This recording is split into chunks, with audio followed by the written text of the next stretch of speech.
Team India head coach Gautam Gambhir పై బెంగాల్ మాజీ player Manoj Tiwari సంచలన వ్యాఖ్యలు చేశాడు. గంభీర్ పచ్చి మోసగాడంటూ తీవ్ర స్థాయిలో రెచ్చిపోయాడు.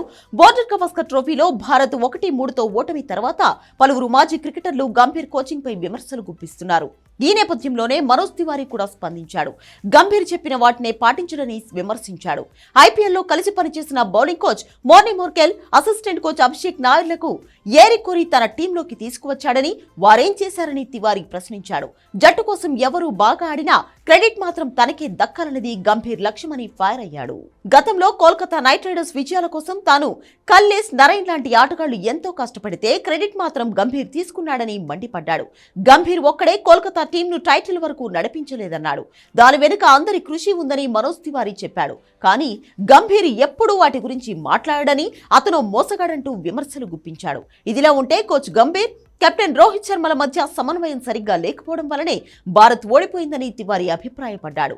వీరిద్దరి మధ్య మనస్పర్ధలు రావడంతోనే జట్టు వాతావరణం చెడిందన్నాడు. గంభీర్, రోహిత్ కు అసలు పోలికే లేదని అన్నాడు.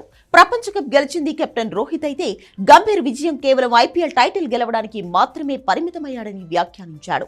వీరిద్దరూ కలిసి పనిచేయడం కష్టమేనంటూ తివారీ చెప్పుకొచ్చాడు. అయితే మనోజ్ తివారీ కామెంట్స్ పై భిన్నాభిప్రాయాలు వ్యక్తమవుతున్నాయి. గతంలో గంభీర్తో అతనికి గొడవలు జరిగాయని, ఈ కారణంగానే ఇలాంటి మాటలు మాట్లాడుతున్నాడంటూ కొందరు చెబుతున్నారు. 2015లో ఢిల్లీలోని ఫిరోజ్ షా కోట్లా స్టేడియంలో జరిగిన రంజీ ట్రోఫీ మ్యాచ్లో అప్పటి బెంగాల్ కెప్టెన్ మనోజ్ తివారీతో గౌతమ్ గంభీర్ గొడవ పడ్డాడు. దీని తర్వాత గంభీర్ కు మ్యాచ్ ఫీజులో జరిమానా విధించారు.